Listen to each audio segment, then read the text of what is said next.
네, 여러분 안녕하십니까? 3월 6일 뉴스의 라이브 시작합니다. 먼저 뉴스의 라이브 팀이 선정한 주요 뉴스 정리해드립니다. 오늘의 라이브 픽입니다. 경북 울진에서 시작돼 강원도까지 번진 대형 산불이 건조한 날씨에 강한 바람까지 불면서 진화에 어려움을 겪고 있습니다. 20년 만에 가장 큰 산불 피해로 기록될 것으로 보입니다. 제20대 대통령 선거 사전투표에 1,600만 명 이상이 참여하며 역대 최고 투표율을 기록했습니다. 이번 사전투표율에 여야는 저마다 손익계산에 분주한 모습입니다. 일부 사전투표소에선 확진자를 위한 투표함이 제대로 마련되지 않아 부실투표 관리 논란이 일고 있습니다. 정치권에선 여야를 가리지 않고 이 선관위의 준비 부족을 질타하면서 파장이 커지고 있습니다. 대선 본투표율이 사흘 앞으로 다가왔습니다. 대선 전 마지막 주말 이재명, 윤석열 두 후보 모두 최대 격전지인 수도권 유세 막판 파력을 쏟아붓고 있습니다.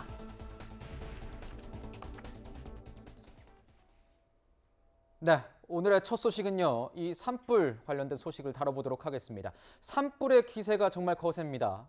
강풍에 건조한 날씨까지 겹쳐져서 이 산불을 잡는 데 어려움을 겪고 있다고 합니다.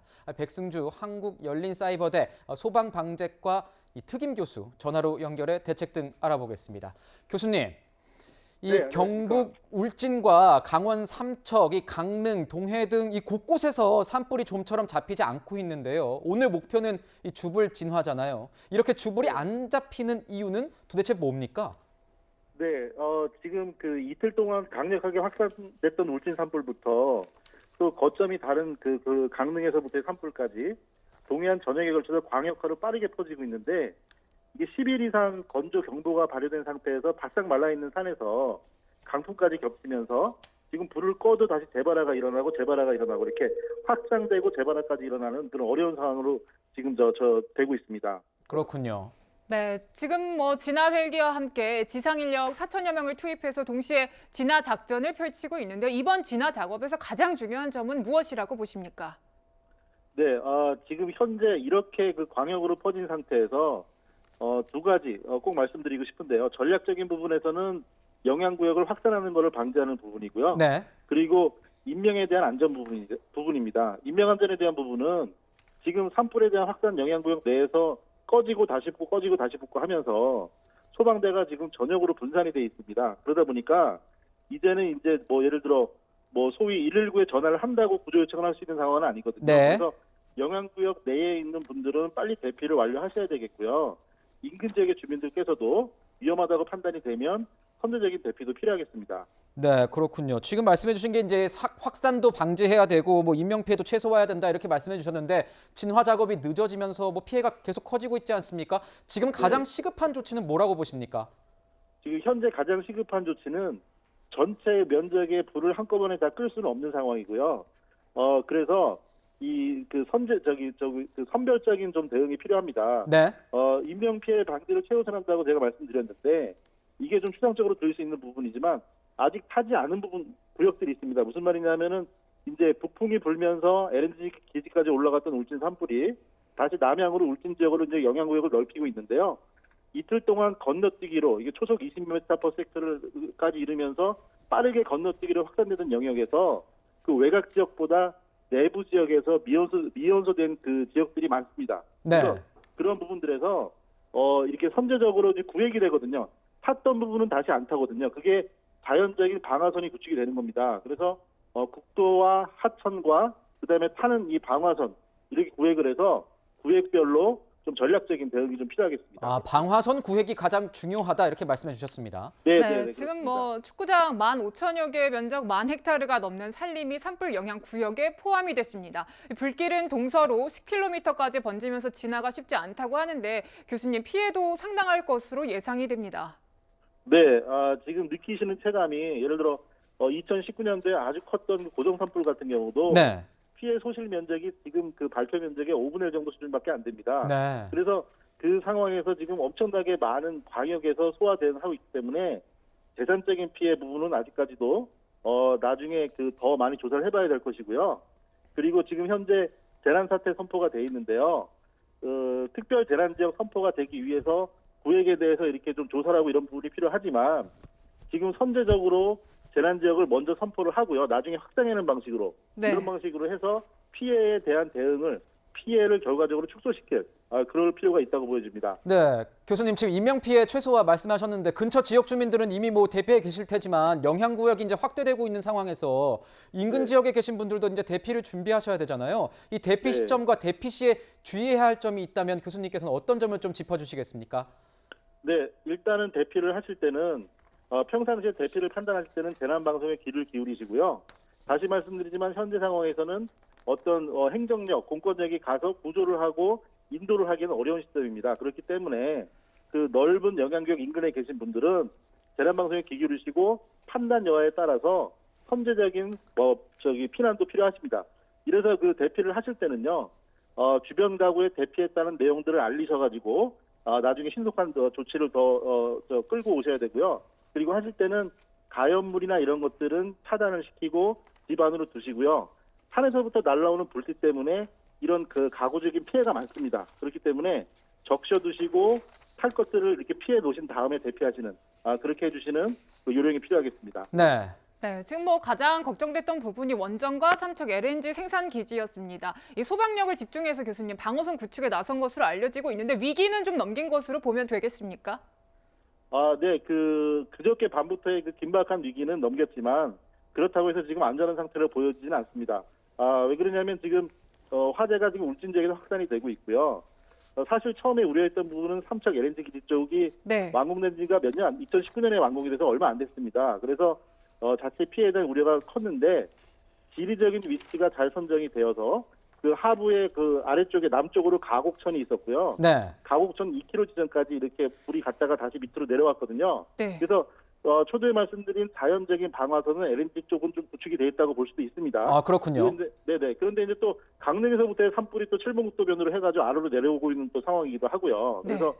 완전하다 이렇게 볼 수는 없는데 특히나 또 울진원전 같은 경우는 이틀 전에 우리가 국민분들께서 불티가 이렇게 넘어와가지고 그걸 껐다 이렇게 가슴을 쓸어내리지 않으셨습니까? 네. 그래서 사실은 불티가 산에서 불이 나서 울진원전으로 넘어왔다는 거는 1차적인 방어는 실패한 겁니다. 그래서 이런 부분에 대해서는 지금 그 소방 대책 같은 경우는 성공적으로 하셨지만 네. 그 2차의 방어선, 그다음에 그 뒤로 수림대를 조성하는 이런 토목적인 부분까지 앞으로 좀 개선해야 될 부분이 많은 것으로 이렇게 숙제가 남겨졌습니다. 네. 네, 교수님 그러면은 이번 산불을 계기로 해서 원전과 LNG 생산 기지 관련해서 앞으로도 이제 화재에 대한 철저한 대비가 필요해 보이는데요. 네, 그렇습니다. 그 LNG와 울진 원전 같은 경우는 거리가 상당히 가까이 있고요. 네. 지금 울진 북면 화재 지점하고는 20km 내의 범위 안에 있습니다. 그래서 동시에 피해 범위 안에 있었다고 볼 수가 있고요. 그렇다고 하면 우리 산림 지역이긴 하지만 국토 이용률이 높은 우리나라에서는 그 둘 중에 한 군데에서 재난이 났을 때는 그 인근의 국민들에 대한 피해가 막대합니다. 그렇기 때문에 이거 방화 수림대를 뒤로 넓게 떼고요. 그리고 초기에 산불에 대한 대응력을 높이는 이런 대책을 적극적으로 거시적으로 이렇게 조치를 해야 되겠습니다. 네, 그렇군요. 이제 이 산불이 시작된 경북 울진이나 이 삼척, 강릉 지역 지난달 15일부터 이 건조특보가 발효 중이지 않았습니까? 이 건조 경보가 내려졌고 바람도 이어지고 있는 상황인데 교수님이 보시기에는 완전 진화까지는 얼마나 걸릴 것으로 보세요? 네. 이 완전히 진화가 되는 부분은 지금 주불에 대한 영향력은 좀 잡히더라도요. 좀 아쉬운 부분이 안타까운 부분이 한 일주일 동안 지금 그 강우 일기예보가 없습니다. 그래서 이렇게 바짝 마른 건조한 상태에서 영향력 내에서도 재발화가 계속 일어날 것으로 보이고요. 이렇게 되는 부분인 만큼 지금 대피하신 분들이 지금 그 주택 소실도 많고 이재민이 되어 계시거든요. 그래서 현재 이재민이 되어 있으신 분들에 대한 재난지역 선포로 인해 가지고 그거에 대한 어떤 지원 그리고 이 사태에 대한 대응 이런 게 적극적으로 양방향으로 가야 되겠습니다. 네. 네, 오늘 말씀 여기까지 듣도록 하겠습니다. 네, 다음은 이 현장으로 좀 가보도록 하겠습니다. 말씀드린 대로 경북 울진과 이 강원 동해 등에서 발생한 대규모 산불이요. 사흘째 이어지고 있습니다. 산림 당국은 울진읍 시가지와 이 금강송 군락지 등의 방어에 전력을 쏟아붓고 있습니다. 네, 바람이 어제보다 많이 잦아들어 진화의 속도를 낼 것으로 기대를 하고 있지만요. 산불 영향 구역이 워낙 넓어서 전체 진화가 쉽지 않은 상황입니다. 취재 기자 연결해 보겠습니다. 자, 김태형 기자. 네, 지금 산불이 처음 발생한 곳에서 근처에 있는 울진군 두촌리에 나와 있습니다. 네, 지금 현재 산불의 기세는 좀 누그러들었습니까? 아닙니다. 지금 제 뒤를 보면 참 꺼져야 할 산불이 계속 타고 있습니다. 참 안타깝습니다.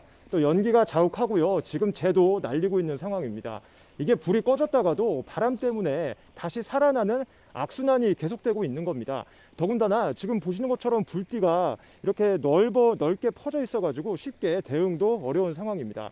현재 지금 이곳 울진 산불 진화율은 약 30% 정도입니다. 이 산림청장은 오늘 설명회에서 워낙 산불 범위가 넓어서 오늘 안에 주불을 끄기 어렵다고 했습니다. 다만 강풍 경보가 해제되는 등 바람이 잦아들면서 어제보다는 진화 작업에 속도가 붙을 걸로 기대됩니다.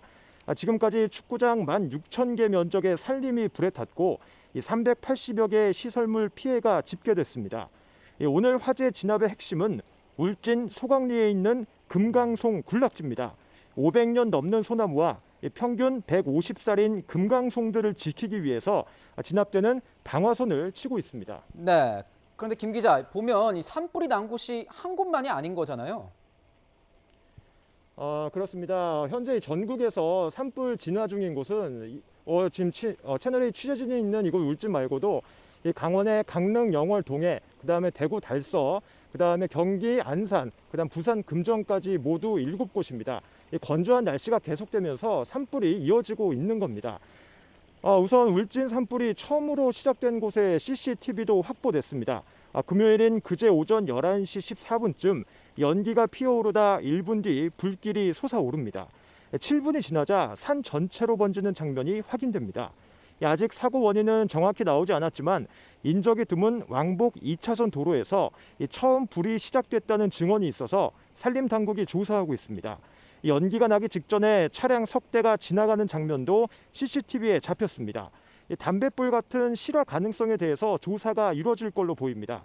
한편 울진 위에 있는 동해도 산불 피해가 큽니다. 산불이 마을을 덮치는 바람에 시내는 마치 전쟁터처럼 변했습니다. 지금까지 울진 화재 현장에서 채널A 뉴스 김태형입니다. 네, 자, 좀 더 자세한 이야기 사회 2부 강신영 차장과 함께 살펴보도록 하겠습니다. 지금 무엇보다도 피해가 눈덩이처럼 늘고 있는 게 참 걱정입니다. 지금까지 집계된 피해 상황이 어떻습니까? 네, 강원과 경북 등에서 발생한 산불로 지금까지 13,600헥타르 면적의 산림이 불에 탔고요. 382개 시설이 소실된 것으로 집계가 됐습니다. 네. 다만 이거는 오전 6시 기준 자료이기 때문에 피해 규모는 더 늘어났을 가능성이 있습니다. 그렇군요. 강릉 옥계면에 86살 여성이 대피 중 사망했다는 신고가 있었는데 산불로 인한 인명피해 집계에서는 일단 제외가 됐습니다. 시설 피해는 울진 382곳, 삼척 2곳, 강릉 12곳, 동해 75곳으로 집계됐습니다. 대피한 가구들은 7천여 명이고요. 현재 임시주거시설 26개소에 1,100여 명이 일시 대피 중입니다. 취재팀이 만난 이재민들은 삶의 터전을 잃었다는 슬픔과 앞으로 어떻게 살아야 할지 막막함이 교차하는 모습이었습니다. 이재민들의 이야기 들어보겠습니다. 집이 왕처 내려앉고 아무것도 없어. 집에 물도 안 나고 전기도 없고 아무것도 없어. 잠이 오나 여 내다보니 불이 여서 쫙 깔려있어. 밤에 달걀 깔려. 저 굵은 소나무가 다 탔다. 네, 저희가 조금 전에 이 전문가도 전화 연결을 하고 또 현장에서 기자 연결도 했는데 이 불을 꺼야 하는 게 이제 가장 급선무 아니겠습니까? 이 진화 상황이 가장 궁금해요. 지금 상황이 좀 어때요? 네, 조금 전 취재 기자가 밝혔던 바와 같이 가장 피해가 컸던 울진 산불의 경우 오전 8시 기준 진화율은 30%입니다. 네. 그동안 최대 걸림돌이었던 강풍이 잦아들면서 이제 진화 작업에 조금씩 박차를 가하고 있는 모습인데요. 현재 헬기 90대와 인력 12,000명이 투입이 됐고요. 소방차 513대 등이 투입돼 진화 작업에 들어간 상태입니다. 네, 막대한 인력과 장비가 투입이 됐는데 오늘 내에 진화가 어렵다는 관측도 나오고 있는 상황 아닙니까? 무엇보다도 면적이 너무 넓다는 게 문제입니다. 네. 이 화선 범위가 지난달 28일 발생한 경남 합천 고령 산불의 18배에 달한다는 건데요. 산림당국은 오늘 내 진화는 어려울 것으로 보인다면서 주불을 잡는 걸 목표로 하겠다는 입장입니다. 네. 다만 어제까지 초속 20m를 넘나들었던 강풍이 한풀 꺾인 게 그나마 희망적입니다. 네. 산림당국은 바람의 세기가 이번 산불 진화의 성공 여부를 가릴 것으로 보고 있습니다. 산림청장의 이야기 들어보겠습니다. 현재 기상은 서풍 7m 정도 불고 있습니다만은 아침에 2 내지 3m로 좀 낮아지고 있습니다. 그래서 오늘은 좀 더 공세적인 산불 진화 작전을 할 예정이고요. 네, 지금 아까도 연결할 때 이제 나왔지만 경북 울진 이 최초 발화 장면이라고 할까요? 담긴 CCTV 화면이 공개가 됐는데 어떤 내용이 담겨 있죠? 네, 먼저 영상부터 좀 보겠습니다. 네, 울진군 두천리 지금 야산 모습을 보고 계십니다. 산진통에서 흰 연기가 천천히 피어오르다가 연기량이 많아지고 네. 잠시 후에 바로 도로 바로 옆에서 이제 화염이 치솟는 모습이 보이고요. 불이 계속 번지고 있는 네, 상황이군요. 순식간에 강한 바람과 건조한 날씨까지 더해지면서 순식간에 산 전체를 뒤덮는 모습을 지금 보시고 계십니다. 뭐 저희 취재팀이 최초 이제 발화 현장도 가봤지 않습니까? 현장 실제 상황은 어땠던가요? 네, 현장을 가보니까요. 이곳은 왕복 2차선, 지금 화면에 보시는 것처럼 네. 2차선 도로 변으로 인적이 매우 드문 곳입니다. 일대는 이번 산불로 굉장히 심하게 훼손된 상태였고요. 영상에서는 앞서 취재기자가 이야기했던 것처럼 연기가 피어오르기 직전 차량 세대가 도로를 지나가는 모습이 포착이 되기도 했습니다. 다만 아직까지는 이들 차량이 산불 원인과의 연관성은 밝혀진 건 없습니다. 네. 산림당국은 유관기관들과 함께 화재 원인 규명에 나서고 있습니다. 네. 그 이번 산불이요. 지난 2019년에 그 고성 산불이랑 판박이다 이런 지적도 나오고 있잖아요. 어떤 점에서 좀 비슷한 거죠? 네, 지난 2019년에 2명이 숨지고 주택 등 900여 개 시설을 태웠던 강원 고성 산불. 아마 많이들 기억하실 겁니다. 이번 산불 역시 3년 전 그 산불과 판박이라는 지적이 나오고 있습니다. 당시에도 고성 지역엔 건조특보가 내려진 상태였고요. 기상관측 이래 최저 강수량을 기록할 정도로 건조특보가 연일 발효되는 올해와 상황이 똑같습니다. 여기에 초속 20m 안팎의 바람까지 더해지면서 불이 크게 번지고 있는 모습도 비슷하고요. 네. 기름 성분인 소나무 송진이 불쏘시개 역할을 하고 있다는 것도 공통적으로 꼽힙니다. 아, 소나무 송진이요. 네. 네, 뭐 무엇보다 지금 강릉을 넘어서 동해시까지 확산된 산불도 참 걱정인데 현재 상황은 어떻습니까? 네, 한때 주택가까지 산불이 번지면서 동해시 일대 전역에 비상이 걸렸었죠. 밤사이에도 곳곳에서 산불 피해가 이어지긴 했는데요. 다행히 화염은 새벽부터 다소 가라앉은 상태라고 전해왔습니다. 현장에 나가 있는 취재팀은 도심을 휘감았던 연기도 다소 낮은 상태라고 설명했습니다. 뭐 그래도 이곳도 피해가 만만치는 않을 것 같은데요. 네, 이곳 동해 지역의 경우에도 현재까지 주택가, 창고 등 70여 채가 불에 타서 이곳으로 집계가 됐는데요. 안타깝게도 문화재 소실도 있었습니다. 네. 강원도 기념물 14모인 동해시 어달산 봉수대가 파손된 것으로 알려졌습니다. 네. 다만 현장 접근이 불가능해서 어느 정도 파손이 진행됐는지는 확인되지 않고 있습니다. 그러니까 이 산불 같은 경우에는 무엇보다도 이제 방화로 뭐 드러나고 있잖아요. 네, 맞습니다. 그러면 충격을 좀 주고 있는데 경찰이 방화범에 대해서는 구속영장 신청까지 했다고 들었습니다. 네, 경찰이 어젯밤 이 방화범에 대해서 구속영장을 신청했습니다. 이 60대 남성인데요. 이 60대 남성은 토치 등으로 자신의 집과 빈집에 불을 질러서 대형 산불을 낸 혐의를 받고 있습니다. 네. 남성은 주민들이 자신을 무시해 불을 질렀다 이렇게 범행을 시인했는데요. 문제는 이 어머니인 80대 여성이 아들이 낸 산불을 피해 대피하다가 넘어져 숨진 것으로 드러나기도 했습니다. 그렇군요. 네. 네, 남성에 대한 영장 심사는 조만간 열릴 것으로 보입니다. 네, 이 산불 때문에 한동안 일대 교통도 마비가 됐지 않습니까? 지금 상황은 어떻습니까? 네, 한때 이 동해 쪽의 산불 상황이 굉장히 심각해지면서 고속도로라든지 철도라든지 모든 게 일대 교통망이 마비가 됐었는데요. 산불로 통행이 제한됐던 동해고속도로 옥계나들목과 동해나들목 14.9km 구간의 통행이 재개됐습니다. 오전 10시 반부터 양방향 구간의 통행을 재개한 건데요. 도로공사는 산불로 인한 연기가 남아있고 재확산 가능성이 있는 만큼 운행을 하더라도 각별히 유의해 줄 것을 당부했습니다. 네. 이 밖에 영동선 동해에서 강릉 구간 일부 열차도 오후 1시부터 운행이 재개될 예정입니다. 네, 지금까지 산불 상황 속보 중심으로 전해드렸습니다. 강 차장과는 여기서 정리하도록 하겠습니다. 네, 저희는 대선 소식으로 넘어가도록 하겠습니다.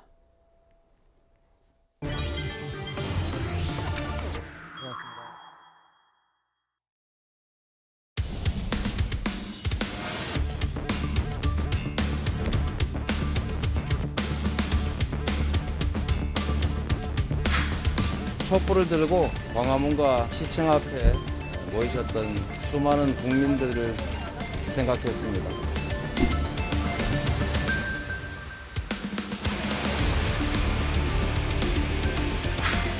사전투표는 우리 국민 여러분께서 이 정권을 교체하고 새로운 희망을 찾기 위해서는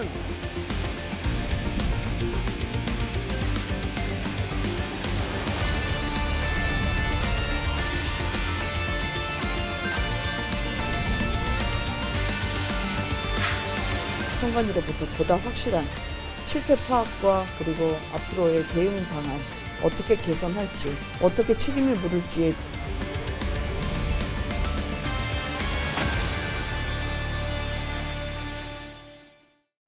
네, 사흘 앞으로 다가온 대선 뉴스 분석 함께할 세 분 소개합니다. 구자웅 동아일보 신동아팀 차장, 김관우 계명대 교수, 이도훈 문화일보 논설위원 나오셨습니다. 어서 오세요. 네, 이틀간 있었던 이 사전투표 얘기를 먼저 해봐야 될 것 같습니다. 사전투표율 얼마나 나왔을까요? 최종 집계 36.93%가 나왔습니다. 지난 2014년 사전선거 도입된 이후 아마 역대 최고치가 아니겠네요. 역대 최고치 맞습니다. 역대 최고치입니다. 자, 구자웅 우리 차장께 먼저 여쭤보겠습니다. 사전투표 열기가 정말 뜨거웠습니다. 네. 이유가 뭐라고 보십니까? 네. 그러니까 이제 이번 대선을 규정하는 말 중에 하나가 네. 이제 그 후보나 후보 가족들을 둘러싼 각종 의혹이 많다 보니까 네. 비호감 대선이다. 비호감 그렇죠. 대선이다. 그러니까 뭐 뽑고 싶은 마땅한 사람이 없는 대선이다. 이제 이런 얘기가 많았는데 네. 아마 비호감 대선이란 말이 역설적으로 투표장에 더 많이 가게 한 요인이 되지 않았을까. 어떤 거죠? 왜냐하면 제가 투표를 안 하면 제가 싫어하는 더 나쁜 사람이 될지도 모른다. 아, 내가 지지하지 않는 사람이 될까봐 더 많이 가게 됐다. 이런 그렇습니다. 그러니까 뭐 이제 흔히 하는 얘기로 최악을 피하기 위해서는 소중한 투표권을 행사해서 차악이라도 선택해야 된다. 그렇게 얘기하지 않습니까? 마찬가지로 비호감 대선이라고 해서 이 네거티브 공방에 대해서는 많은 국민들이 이 좀 실망을 하셨지만 그럼에도 불구하고 내가 투표권을 행사해서 조금이라도 더 나은 후보가 당선되도록 하겠다. 이제 이런 이 유권자들의 이 성숙한 이 투표 의식이 이 높은 투표율로 나타났다. 이렇게 볼 수 있을 것 같습니다. 성숙한 투표 의식에 방점을 찍어주셨군요. 네. 네, 자, 사전 투표율 역대 최고 기록을 기록했는데 지역별로도 한번 저희가 살펴보도록 하겠습니다. 자, 지역별로 보면요. 나와 있습니다. 특히 이번에서 호남 지역의 사전 투표율이 상당히 높았습니다. 전남 같은 경우는요. 51.4%, 50%를 넘었습니다. 교수님, 이유가 어떻게 분석을 하고 계십니까? 이게 뭐 큰 의미를 둘 필요는 없는데요. 사실은 호남이 사전 투표에 다른 지역보다 좀 많이 빨리 투표하는 경향이 과거부터 그래왔다, 있었어요. 이런 그래서 말씀이시죠. 아주 특이한 거다라고 얘기하긴 어려운데 네. 지금 이렇게 전반적으로 높잖아요. 네. 그 이유는 좀 뭐 우리 구자웅 차장 말씀하셨지만 사실은 뭐 여러 가지로 우리가 얘기를 할 수가 있는데 선거 전에 이거 여론조사 한 게 있어요. 사전 투표를 얼마나 하겠느냐 그러니까 33%가 사전 투표를 하겠다라고 얘기했어요. 네. 그러면 보통 그렇게 여론조사 결과 나온 것보다 낮게 나옵니다. 낮게 나오지 않습니까? 그런데 이번에 한 4~5% 높게 나왔어요. 네. 네. 그럼 그 사이에 뭔가가 있었다는 거거든요. 그러니까 뭐 초박빙 상황이고 각 후보자를 중심으로 해서 지지자들이 결집했다. 뭐 이거 우리가 통상 얘기하는 건데 네. 그럼 그 사이에 뭐가 발생한 거길래 오히려 높게 나타났느냐. 저는 그 사이에 유일하게 있었던 거는 윤 후보와 안 후보의 단일화였거든요. 네. 아니라요. 그러니까 이 부분이 원칙이 정상적으로 있고 국민들이 동의하는 선상이라 그러면 그냥 그렇게 원만하게 이렇게 진행이 됐을 텐데 지금 사실은 어떻게 보면 국민이 배제된 아주 갑작스러운 불투명한 그런 과정을 거쳐서 지금 단일화가 이루어졌기 때문에 시민들의 일부는 이 부분을 야합적인 어떤 단일화다. 그래서 네. 이거를 심판해야 되겠다는 어떤 그런 기류가 분명히 있는 것 같아요. 그것이 굉장히 이제 이런 사전 투표를 올렸고 특히나 호남에서 네. 그런 어떤 기류가 더 강화되면서 호남의 어떤 사전 투표율이 더 올라갔다. 뭐 이렇게 저는 분석을 합니다. 네, 여기서 목소리 한번 들어볼까요? 이준석 국민의힘 대표는 광주를 찾아서 사전 투표를 했습니다. 보시죠. 아무래도 보수정당 당대표가 원래 광주에 가는 것도 상당히 보통 이례적인데 광주에서 특히 전남대를 갔다고 하는 건 좀 상징적인 행보가 될 수 있다고 생각해서 저희가 그렇게 기획을 했습니다. 사실 사실 이번에 원래 전통적으로 호남 지역이 사전투표율이 높긴 했지만은 아마 이번에는 2030의 높은 정치 참여 의식 같은 것도 좀 영향이 있었다 싶습니다. 네, 이준석 대표의 말도 들었지만 조금 전에 이 김관욱 교수님께서 말씀하실 때는 이 윤석열 후보와 안철수 후보가 이 단일화를 했는데 이것이 오히려 상대 진영의 어떤 지지층 결집에 영향을 준 것이 아니냐 이렇게 이제 분석을 하셨습니다. 위원님께서 보시기에는 어떻습니까? 그러니까 이번 사전 투표에 이렇게 많은 분들이 나오는 거는 하루 이틀간의 이슈가 아니라 정말로 유권자들이 하고 싶었던 말이 많은 겁니다. 하루 이틀의 이슈가 아니라 지난 5년간 쌓았던 감정을 그리고 그 뜻을 이번 투표를 통해서 분출하는 것이 가장 큰 요인이라고 생각하고 두 번째는 이제 우리가 많이 얘기했지만 이제 코로나 때문에 네. 아무래도 3월 9일 날 투표하기 어려운 상황이 발생하고 있기 때문에 편한 시간에 편한 장소에서 할 수 있는 사전 투표를 하자. 네. 이런 분들이 굉장히 많았던 거고 특히 그 여당뿐만 아니라 야당에서도 굉장히 사전 투표를 독려를 했죠. 윤석열 후보가 직접 그 사전 투표하기도 하고 그런 요인이 있고 또 하나는 네. 이제 우크라이나 사태를 보면서 국가의 운명이라는 게 결국 우리가 어떻게 판단하느냐에 따라서 굉장히 달라질 수 있구나. 네. 이런 여러 가지 요인이 복합이 됐지만 가장 중요한 것은 제가 제일 처음에 말씀드린 대로 우리 유권자들 분께서 가슴에 진 응어리 같은 게 있었다고 생각합니다. 그래서 그걸 투표를 통해서 분출했다고 봅니다. 호남 같은 경우에는 이제 역대 투표율도 굉장히 높고 호남 분들이 또 굉장히 그 정치적 어떤 그 생각하는 차원도 굉장히 높으시기 때문에 네. 투표율이 높은 거는 뭐 그렇게 이상한 건 아닌데 항상 작용에는 이제 반작용이라는 게 따릅니다. 92년에 김영삼, 김대중 두 분이 붙었을 때 호남 우리 유권자분들이 김대중 대통령을 굉장히 지지했기 때문에 아침부터 굉장히 많은 투표를 했고 많은 이제 방송에서 오전 투표율에 호남이 월등하게 높다 했더니 오후부터 영남 투표 유권자들이 나오기 시작했으니까 작용 반작용이 있기 때문에 네.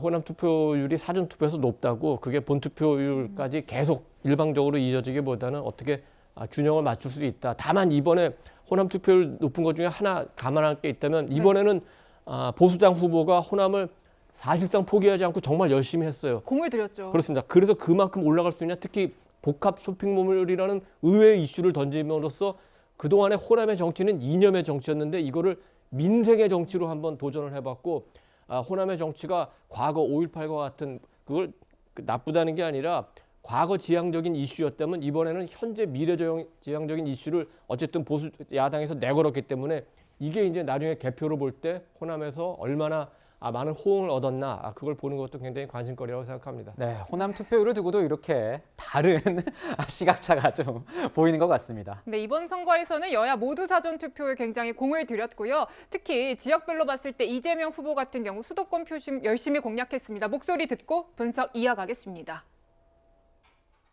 여러분들이 이재명 써보고 난 다음에 야 품질 좋고 괜찮아 한번 써봐라 이러는 바람에 제가 경기도지사 되지 않았습니까? 이 자리에 오게 한 것도 바로 제 사랑하는 저의 이웃들 우리 성남 시민 여러분 아니겠습니까? 네, 이제 성남 시민들 앞에서 유세했던 목소리를 같이 들었고요. 이재명 후보의 어떻게 보면 정치적 고향이지 않겠습니까? 경기도요. 이번 사전 투표율을 보면은 경기가 제일 낮았더라고요, 구자웅 차장님. 네. 그러니까 이제 이재명 후보가 이제 직전 직책이 경기도지사니까 경기도지사로 잘했다라는 평가가 있었더라면 경기도민들이 이 대선 후보가 된 이재명 후보를 지지하기 위해서 많은 분들이 투표장으로 향하지 않았겠느냐. 근데 이게 상식적인 생각이거든요. 네. 그런데 이제 그런 생각에 비해서는 이 경기도가 이 전국 평균 이 사전 투표율에 못 미쳤기 때문에 아마 이재명 후보로서는 또는 민주당으로서는 내심 기대를 했을 텐데 약간 이제 기대에 못 미쳤다 뭐 이렇게 볼 수가 있을 거고요. 다만 이것은 어디까지나 사전 투표일 뿐이고요. 네. 앞으로 3월 9일 이 본투표가 남아 있고 그리고 이제 한 가지 또 그 생각을 하셔야 될 게 투표율이 곧 지지율은 아니거든요. 네네네. 그러니까 투표율이 높아졌다는 건 그만큼 이 그 대선에 대한 관심과 이 국민 주권 의식이 높아졌다는 것을 볼 수 있는 지표지만 과연 기표소에 가서 국민 한 사람 한 사람이 누구에게 표를 줬을까? 이것은 앞으로 남은 이 개표를 통해서 확인하는 것이기 때문에 어느 지역에서 많이 되고 투표율이 네. 높아졌다는 것이 특정 후보에게 유리하다, 불리하다 이렇게 보는 것은 좀 성급한 예단이 될 수 있지 않을까 하는 생각이 듭니다. 네, 사전 투표를 어떻게 뭐 참고 정도 하면 되지만 그것으로 뭐 어떤 모든 추세를 저희가 확답할 수는 없다 이렇게 말씀을 주셨습니다. 그래도 궁금해서요. 정치학적 관점으로 봤을 때는 이 경기도에서 이 사전 투표율이 좀 낮았다. 이거는 좀 어떻게 분석을 해야 됩니까? 그러니까 전 경기도 지사가 후보로 나왔는데 경기도가 가장 낮은 사전 투표율이다. 그래서 뭔가 이 후보에 대한 어떤 지지가 약하다. 뭐 이런 거는 논리의 비약이라고 저는 생각을 하고요. 근데 여권 내에서조차도 그런 얘기가 좀 더 투표율을 높여야 된다 이런 얘기가 나온다는 걸 제가 들었습니다. 아니요, 이거는 네. 그러면 과거를 데이터를 봐야 돼요. 네. 그럼 지난 대선에 얼마였느냐? 경기도가 사전 투표율이 24.92%예요. 지금 33.65%입니다. 거의 8%가 올랐어요. 그러니까 굉장히 많은 것이고 거의 그 과거의 데이터를 보면 경기도가 사전 투표율이 통상 낮은 편이에요. 아, 그렇군요. 그래서 뭐 특이하게 지금 이 현상이 이 후보의 어떤 지지를 안 하는 그런 추세로서 의미를 갖는다. 저는 이거는 확대 해석하는 것이고 확대 해석이다. 잘못된 해석일 수가 있겠다라고 봅니다. 우리가 이제 나중에 보면 알겠죠. 경기도에서 누가 얼마를 받는지. 그래서 지금 아까 말씀하신 거는 맞아요. 지금 투표율이 얼마다라 그래가지고 거기서 누가 더 앞선다. 그거를 또 예단하는 것도 맞지 않거든요. 그래서 이런 투표율 갖고서 지나치게 유불리를 그렇죠. 따지는 것은 네. 정확하지 않다 말씀드리고 싶습니다. 뭐 또 정치권에서 항상 하는 말이 뭐 투표한 까봐야 하는 거 아니겠습니까? 한번 지켜봐야겠죠. 네. 뭐 그래도 이제 사전 투표율이 역대 최고치를 기록한 만큼 이번 대선 최종 투표율이 어느 정도까지 갈까는 굉장히 궁금한 부분입니다. 지난 대선 같은 경우에는 77.2%였어요, 위원님. 네. 이번에는 뭐 80%도 돌파할 수 있겠습니까? 어떻게 전망하시는지요? 그러니까 80%는 뭐 굉장히 높은 수치지만 그렇죠. 그게 달성하기 어려운 수치는 아니에요. 왜냐하면 네.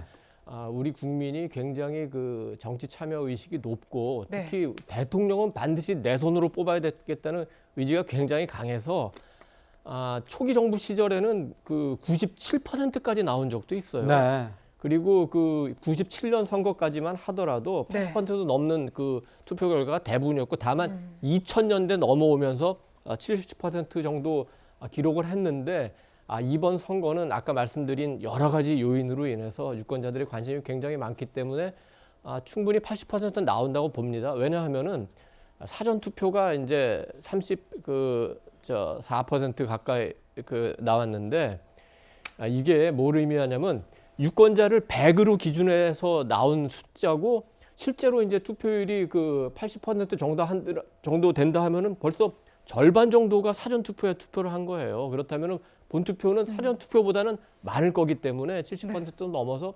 80% 정도 나온다. 그렇게 되면은 이제 민주주의에 우리 국민들이 많이 참여했다는 의미도 되고 또 당선된 분으로 볼 때는 보다 정통성과 정당성, 국민들로부터 많은 투표를 통해서 많은 지지를 받았기 때문에 좀 더 안정적인 국정을 운영하는데 도움도 된다 이렇게 얘기할 수 있겠습니다. 그렇군요. 구자홍 차장께 좀 여쭤보고 싶은 게 있는데 그렇다면 이렇게 사전 투표가 높다면 네. 출구조사 저희 많이 보지 않습니까? 땡 끝나고 나서 출구조사 얼마 이렇게 뜨는 게 있지 않습니까? 네. 저희 채널 A도 이제 예측 조사를 준비 중에 있는데 네.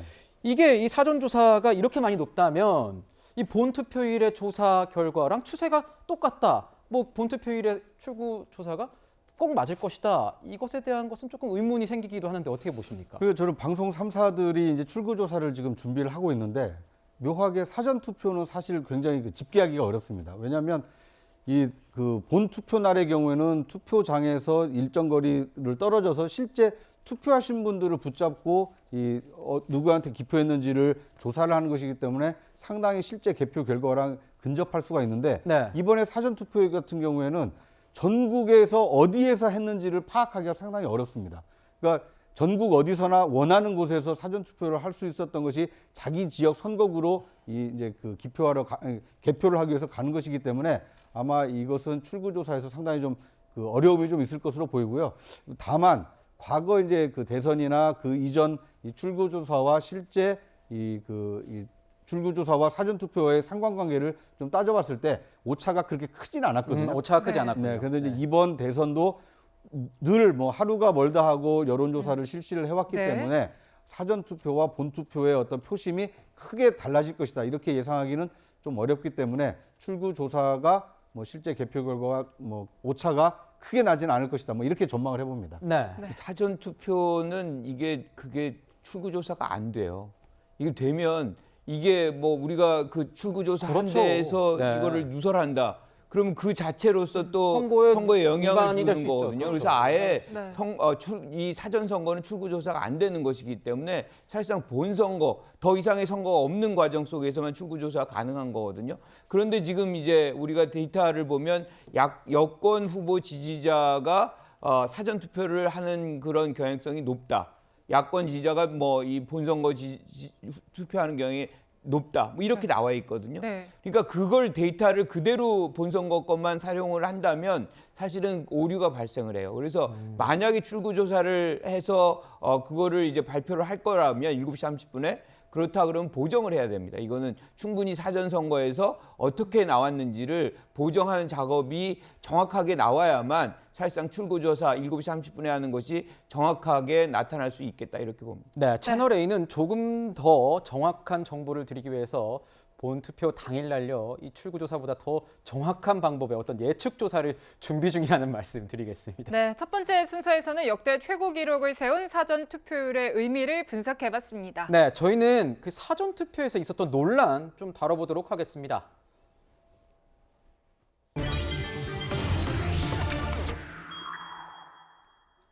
자, 여러분.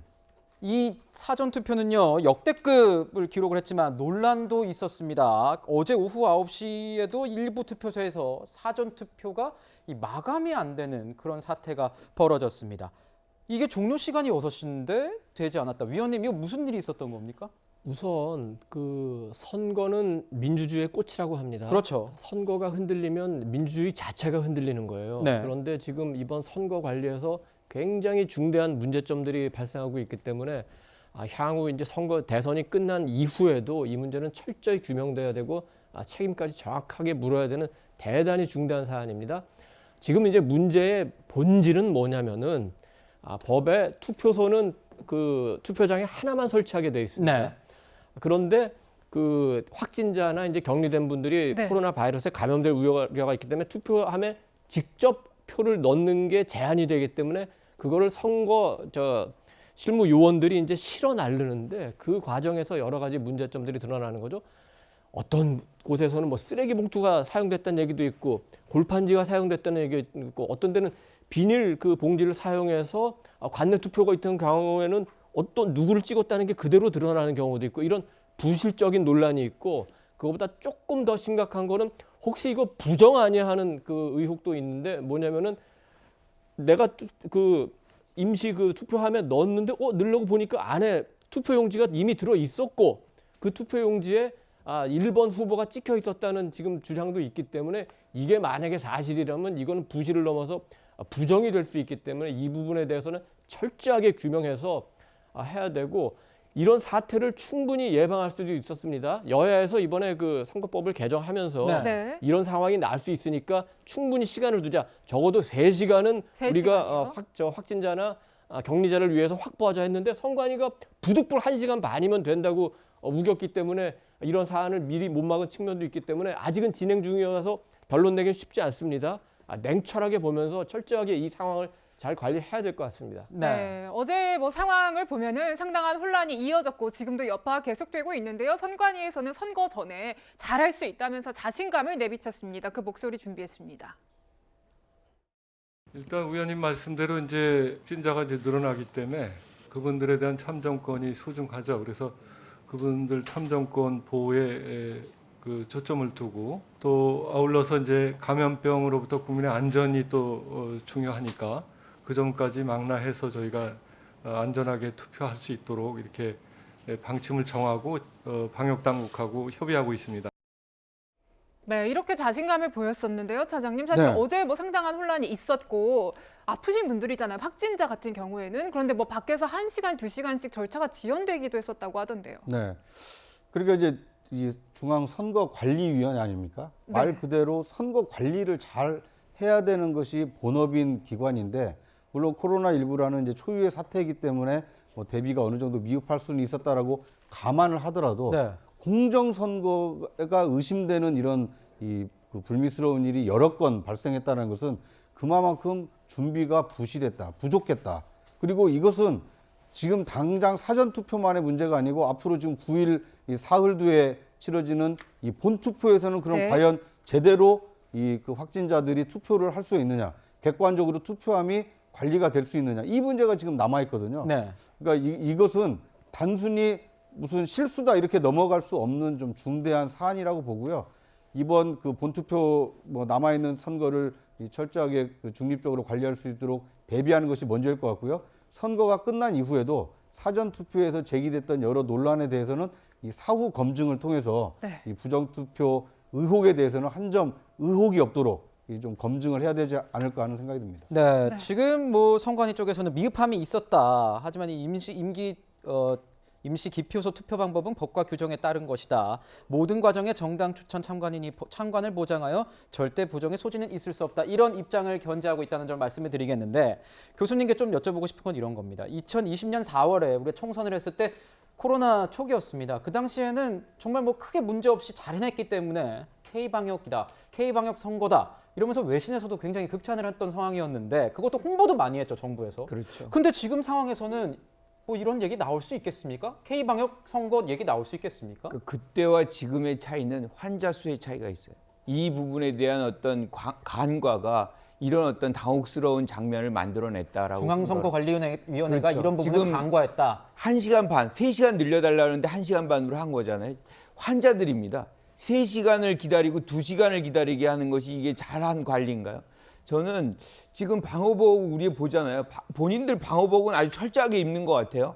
그런데 저렇게 본인의 어떤 관리는 하면서 네. 이 장면 속에서 뭐 저 쓰레기통이라든가 뭐 비닐봉지 이거를 갖다 내면서 뭐 그런 원칙은 있죠. 예컨대 뭐 한 기표소에 하나의 어떤 이 투표함 네. 그 원칙을 지킨다는 그런 차원에서 저렇게 했다 그러지만 국민들은 자신의 어떤 기표한 투표 용지가 네. 바로 비밀스럽게 들어가길 바라거든요. 모든 국민의 표는 다 똑같은. 그런데 후보 중요한 아니겠습니까? 거는 이건 여야가 따로 없어요. 왜냐하면 이 중앙선거관리위원회라는 거 여야가 함께 구성돼 있거든요. 이게 합의된 내용으로 지금 와 있는 겁니다. 그런데 오늘 아침에 입장문 하나 달랑냈어요. 이게 선관위원장이 나와서 사무총장이 나와서 아까 그렇게 당당하게 얘기하던 것처럼 대국민 사과를 했어야죠. 이렇게 국민들을 의구심을 만들어내는 이런 장면이라는 거는 이게 그리고 초박빙 이 선거입니다. 만약에 아까 나와 있는 기표된 그거 확인된 것들 한 서너 표 차이로 당락이 갈린다 그러면 책임질 수 있나요? 이거 굉장히 엄중한 얘기입니다. 그래서 네. 지금 이 사안에 대해서는 빨리 중앙선관위원장 나와서 대국민 사과하고 3월 9일 날 제발 철저하게 방지하겠다는 약속해야 합니다. 네. 네, 자, 이렇게 대국민 사과도 해야 된다라는 필요성에 대해서도 언급을 해주신 만큼 여야 모두 비판이 제기되고 있는 상황이고요. 이번 투표에서 역시 확진자였던 김부겸 총리 같은 경우에도 사전 투표를 확진자 및 격리자 투표 방법을 통해서 했습니다. 지금 영상이 나오고 있는데요. 보면은 투표를 합니다. 그리고 그 일회용 비닐봉투 같은 투명해 보이는 봉투 안에 이렇게 담는 모습 보고 계세요. 사실 지금 영상에서는 이렇게 보고 있지만 아까 저희가 보여드렸던 뭐 박스도 나오고요. 바구니 같은 것들도 나옵니다. 유권자들 이런 부분에 대해서 굉장한 반발심을 가지고 일부 유권자들 같은 경우에는 현장에서 항의를 하면서 소동이 빚어지기도 했는데요. 저희가 그 모습도 준비를 했습니다. 한번 같이 보시죠. 아니 투표함 대신에 그렇게 비닐봉지에 담아놓는 게 어딨어요. 미니 투표여가지고 여기 정당분들하고 하게 저희도 지침이 내려왔어요. 유권자가 함에다 넣는 게 투표죠. 지침이 내려온 거예요, 저희한테도. 저희도 그냥 지침대로 하느라고 더디지만 이렇게 할 수밖에 없는 거예요. 저희도 투표함 갖다 드리고 여기서 다시 하시면 좋은데 지침이 이렇게 내려와서 느린 거 알면서도 이렇게 하고 있는 거예요. 아, 사람이 비닐봉지에다 투표함 대신에 넣으라고 지침이 내려왔다고요? 임시 봉투에 넣어서 비공개 투표가 될 수 있게 대신 한 명이 받지 말고 각 정당의 참관인들이 와서 감독하에 하라고 지침이 내려왔어요. 네, 이렇게 상황이 좋지 않다 보니까 어제 밤에 야당에서 선관위를 항의 방문도 했고요. 그 결과를 김웅 의원이 SNS를 통해서 좀 요약 정리를 했는데 하나 저희가 짚어볼 점은 질문을 했다라는 겁니다. 이런 상황 왜 발생했냐라고 했더니 선관위 측에서 유권자들이 난동을 부렸다라는 표현을 전했다라고 주장을 하고 있어요. 국민의힘 김웅 의원의 SNS에 따르면요. 위원님, 지금 영상도 저희가 같이 봤는데 상황이 참 혼란스럽습니다. 어떻게 보고 계십니까? 난동이라뇨. 그 국민이고 유권자인데 저런 그 썩어 빠진 선관위의 인식 때문에 이런 그 사건이 일어난 게 놀랍지 않을 정도입니다. 지금 선관위가 하는 태도 보면 처음에는 뭐가 잘못이냐? 오히려 투표하러 나온 마치 확진자 격리 당한 분들이 문제인 것처럼 저렇게 얘기하는데 정말 이 선관위라는 조직에 대해서 뿌리부터 개혁해야 된다는 필요성을 느끼고 기왕에 말 나온 김에 네. 우리 선관위라는 조직의 문제에 대해서 한번 우리가 생각을 해봐야 되겠습니다. 지금 그 선관위원장 그 노정희 대법관입니다. 이분이 이제 뭐 우리법 연구회 출신인데 그것이 무슨 그 업무에 작용을 미쳤다고 생각하지는 않지만 네. 어떤 성향 같은 건 알 수 있겠죠. 특히 이재명 후보가 선거법 위반으로 재판을 받을 때 그 대법원에서 주심 판사였습니다. 노정희 지금 선관위원장 전임 선관위원장이 누군지 아십니까? 바로 권순일 대법관입니다. 이분은 대장동 사건 관련해 가지고 무슨 그 재판 거래 의혹이 있다는 또 의심을 받는 분이죠. 이게 단순한 우연일까요?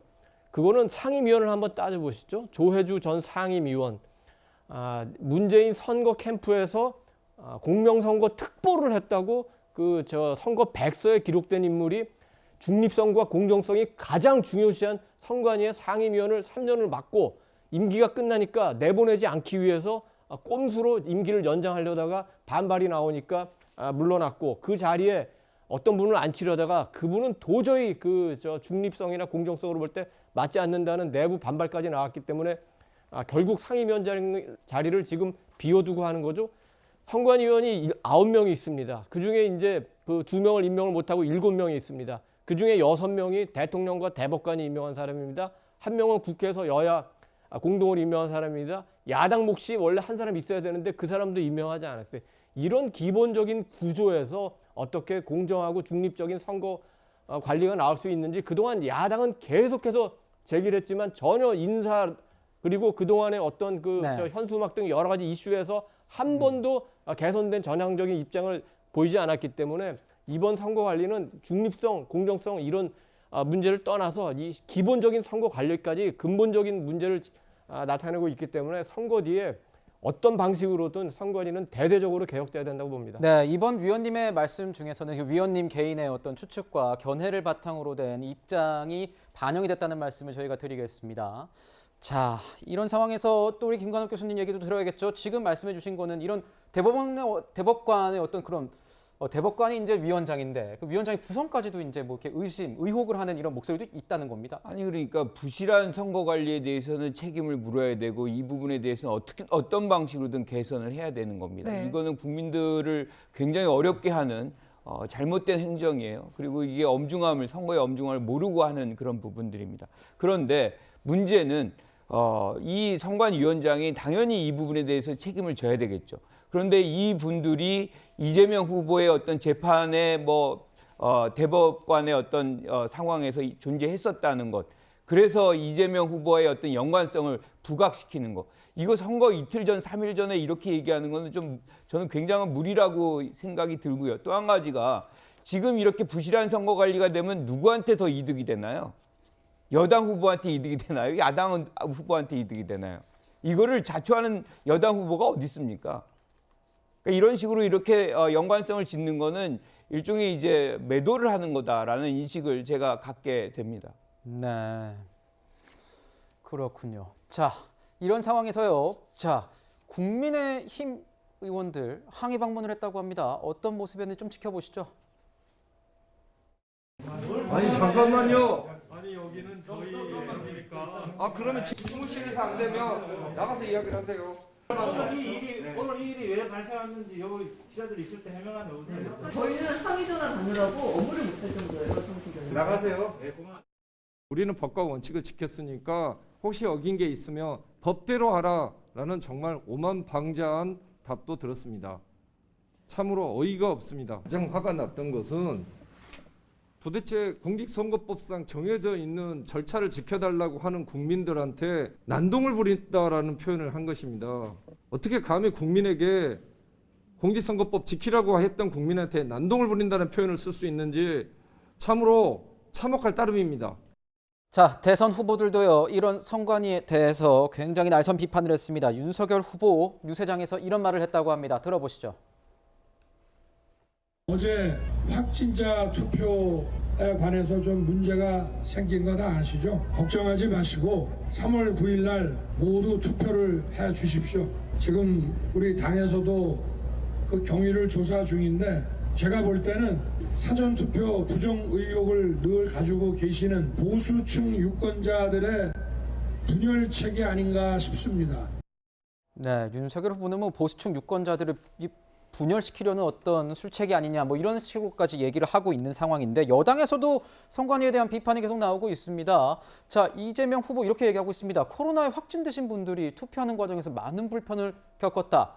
참정권 보장이 최우선이다. 이렇게 얘기를 하고 있습니다. 구자홍 차장께 여쭤봐야 될 것 같습니다. 어떻게 봐야 됩니까, 이 사안? 그러니까 이게 초유의 사태인 것 같습니다. 왜냐하면 그 중앙선거관리위원회가 공정한 선거를 지금 못하고 있다. 이런 의구심이 지금 싹트고 있는 거 아닙니까?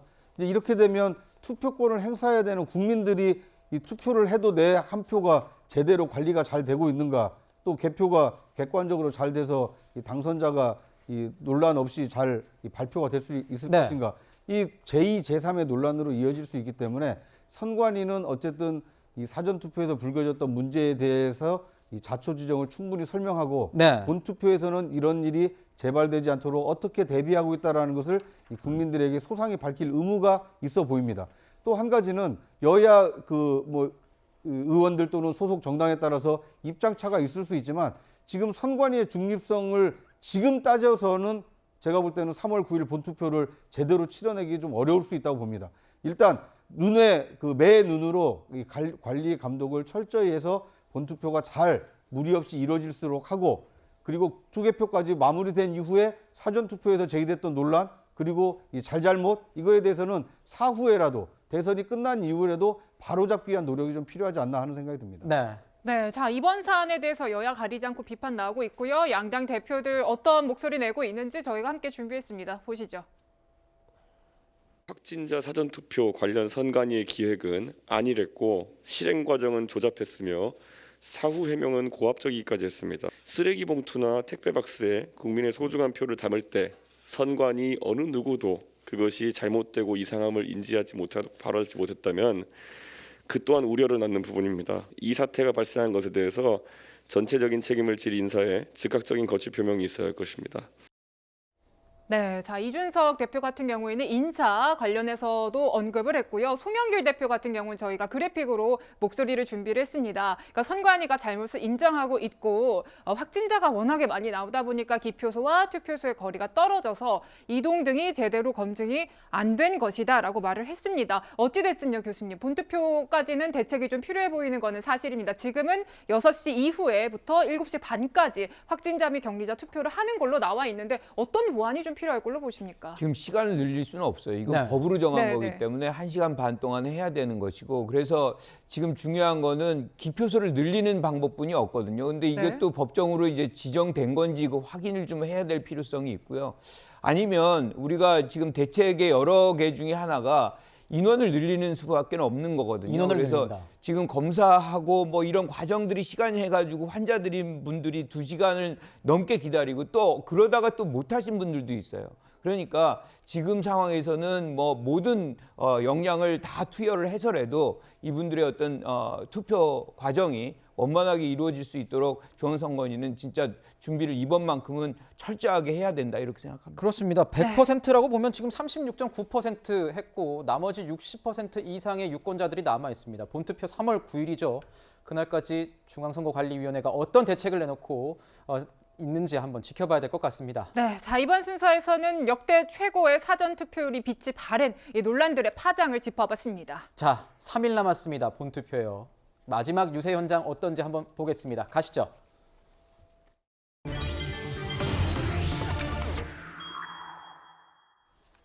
자, 말씀드린 대로 본투표 3일 앞둔 마지막 주말입니다. 이 마지막 주말 여야 후보들은 모두 자기들의 지지층 결집, 이 부동층을 끌어오기 위해서 안간힘을 쓸 겁니다.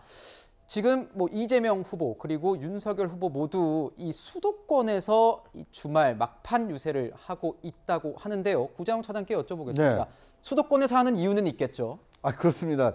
왜냐하면 그 전체 유권자의 절반 이상이 수도권에 이렇게 모여 있고 이제 마지막 지지층을 결집을 해야 되는데 물론 뭐 지역도 다 중요합니다만 가장 많은 유권자가 있는 수도권에서 이 중도 지지층의 어떤 지지를 더 끌어모아야 이 당선에 좀 유리하다. 이렇게 양 후보가 다 인정을 하고 있는 것 같습니다. 네. 그러다 보니까 이번 이제 마지막 주말 유세를 이 수도권 유세에 좀 집중을 하고 있는 모습이고요.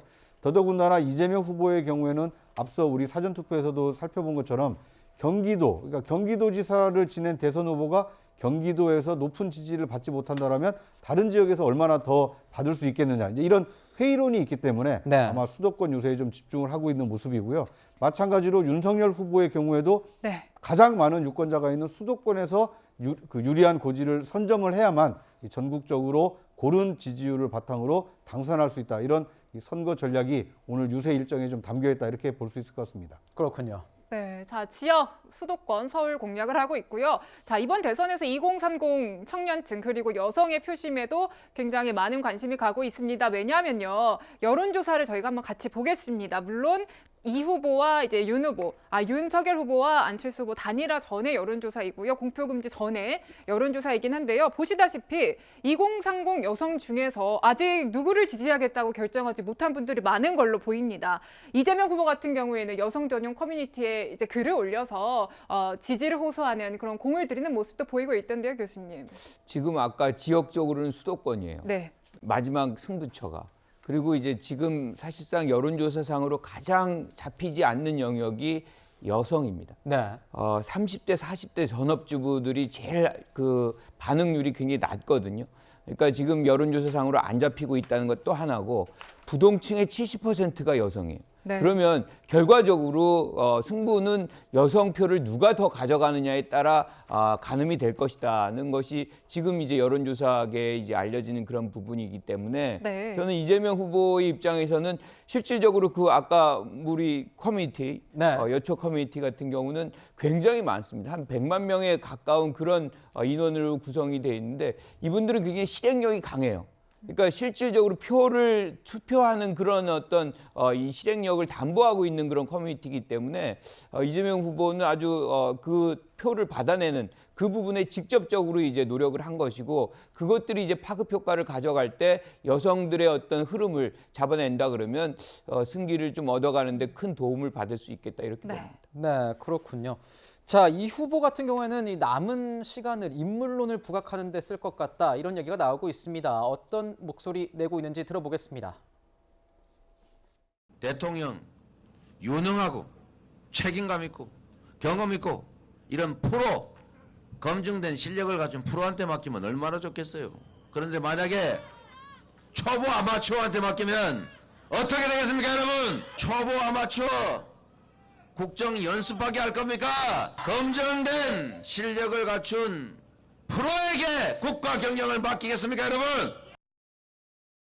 이재명 후보의 말은 나는 프로, 윤석열 후보는 초보 이렇게 얘기를 하고 있는 것 같은데요. 윤석열 후보도 오늘 경기도권에서 그동안 방문하지 않았던 지역들을 대상으로 이제 유세를 한다고 합니다. 뭐 동두천과 파주 등지에서는 국가 안보를 강조한다고 하는데요, 위원님. 네. 자, 인물론을 부각하는 이재명 후보와 이 윤석열 후보의 대응 어떻게 보십니까? 우선 인물 하면은 이제 도덕성과 능력을 우리 유권자들이 보죠.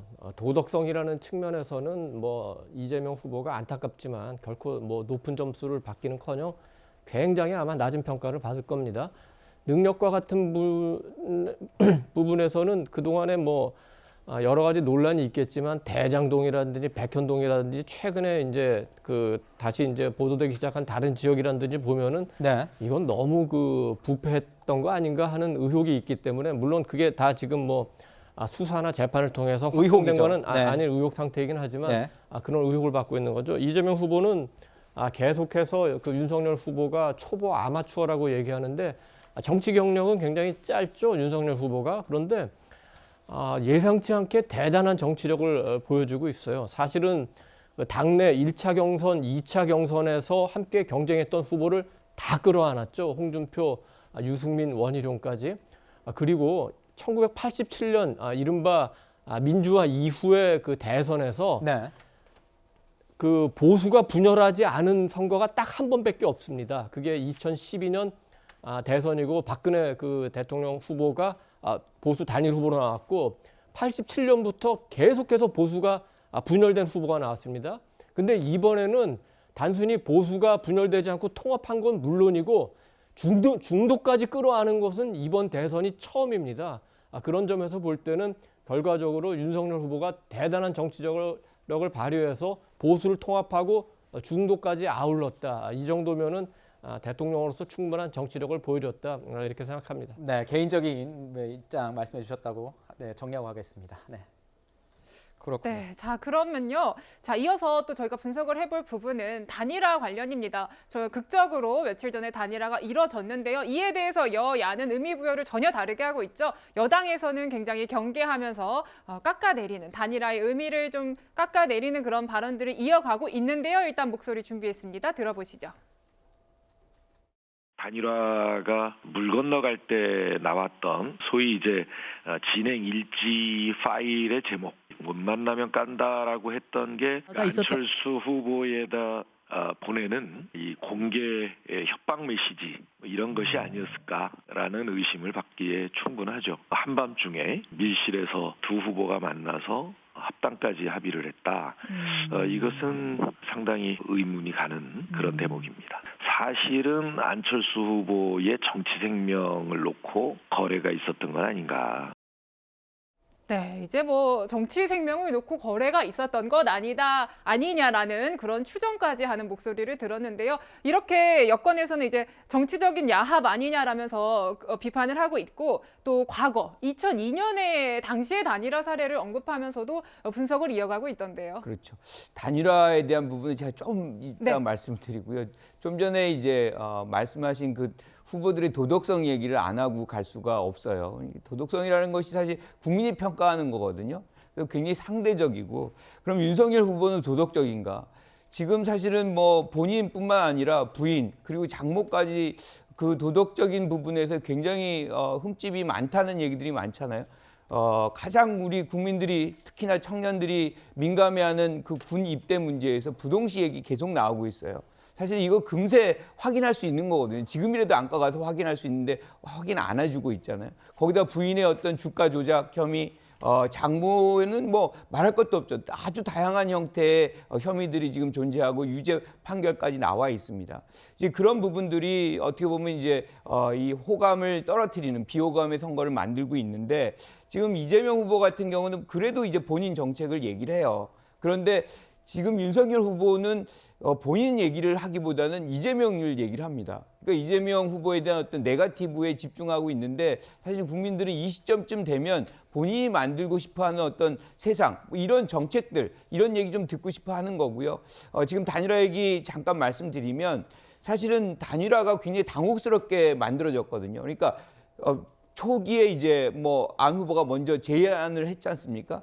그리고 바로 또 결렬을 하고 그다음에 윤 후보가 최종 결렬을 하고 이틀 있다가 갑자기 뭐 기습 합의를 해요.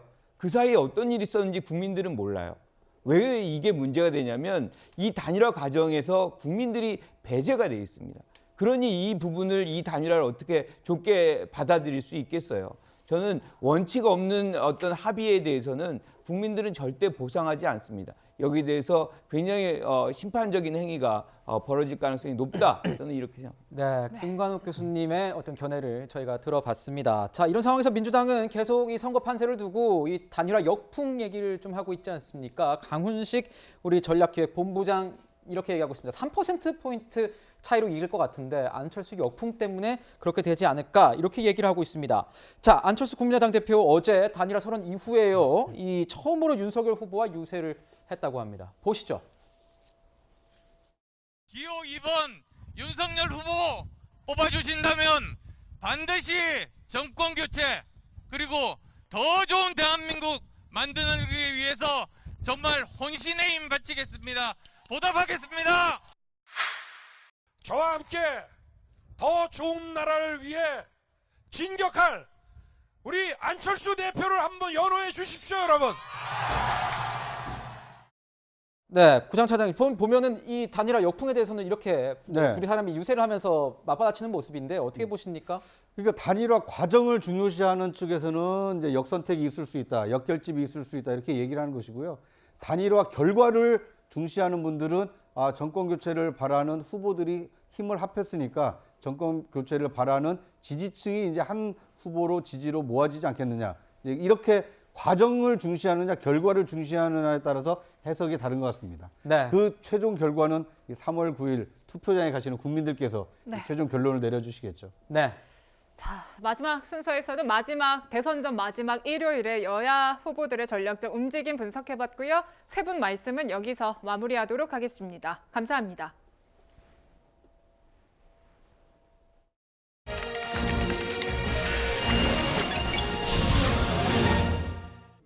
러시아 인구 1억 4천만 명.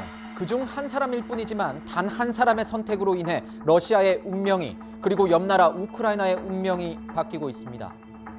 이것을 푸틴에게 보여줘라. 눈을 감은 채 축 늘어진 어린 딸. 피로 범벅이 된 채 옆에서 흐느껴 우는 아버지. 이 아이는 도대체 왜 죽어야 했단 말입니까? 세계를 향해 핵전쟁을 위협하고 보란듯 원전까지 공격하고 있습니다. 21세기의 히틀러가 된 블라디미르 푸틴. 단 한 사람으로 인해 러시아인들은 전범국가 국민이라는 오명을 뒤집어쓰게 될 상황에 놓였습니다. 미국 대통령 직속 국가정보기관 CIA에서 심리 분석팀을 이끌었던 제롤드 포스트는 푸틴을 이렇게 평가했습니다. 그에게 가장 중요한 사람은 러시아인이 아니라 자신이다. 국민보다 자신의 안위와 이 정치적 이익이 가장 중요한 지도자. 지난 아프가니스탄 사태에서도 우리는 이런 지도자의 행태를 생생히 목격했습니다. 아프가니스탄 정부는 미국에게 100조 원어치 군수 장비를 지원받고도 넉 달 만에 탈레반에 항복했습니다. 탈레반이 몰려오자 대통령이 가장 먼저 해외로 도망쳤습니다. 국민은 안중에도 없었던 겁니다. 푸틴에 맞선 젤렌스키 우크라이나 대통령의 모습은 그래서 우리에게 지도자의 중요성을 다시 한번 절감하게 합니다. 하루빨리 해외로 피신하라는 제안을 물리치고 우크라이나에 남아 이 연일 결사항전을 다짐하는 대통령. 내겐 죽음을 겁낼 권리 따위는 없다고 외치는 대통령. 그는 구심점이 되어 이 혼돈의 우크라이나 국민을 하나로 뭉쳐냈고 우크라이나인들의 단합된 목소리는 세계의 여론을 움직이고 있습니다. 지도자란 이런 겁니다. 지금까지 화나요 뉴스였습니다. 저희는 60초 후에 다시 돌아옵니다.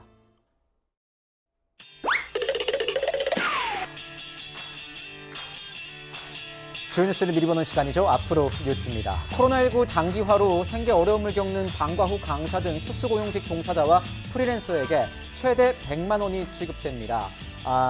다섯 번째 지급되는 이 긴급 고용 안정지원금으로 기존 수급자는 내일부터 전용 홈페이지에서 신청할 수 있습니다.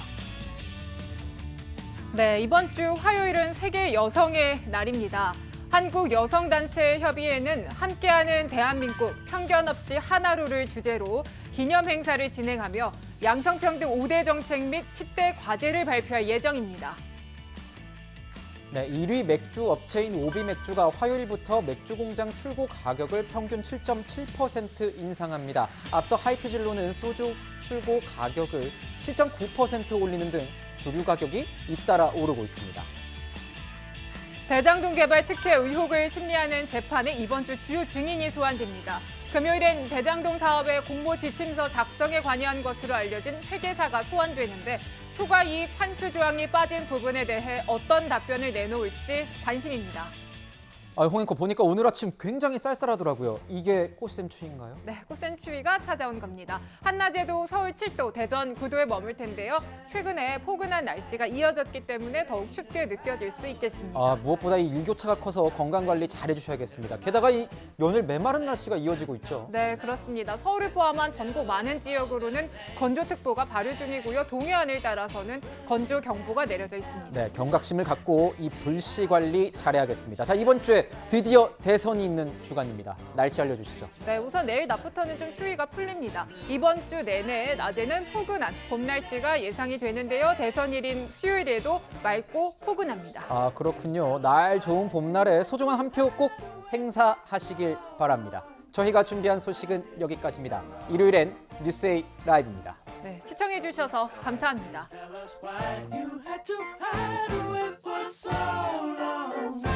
Where did we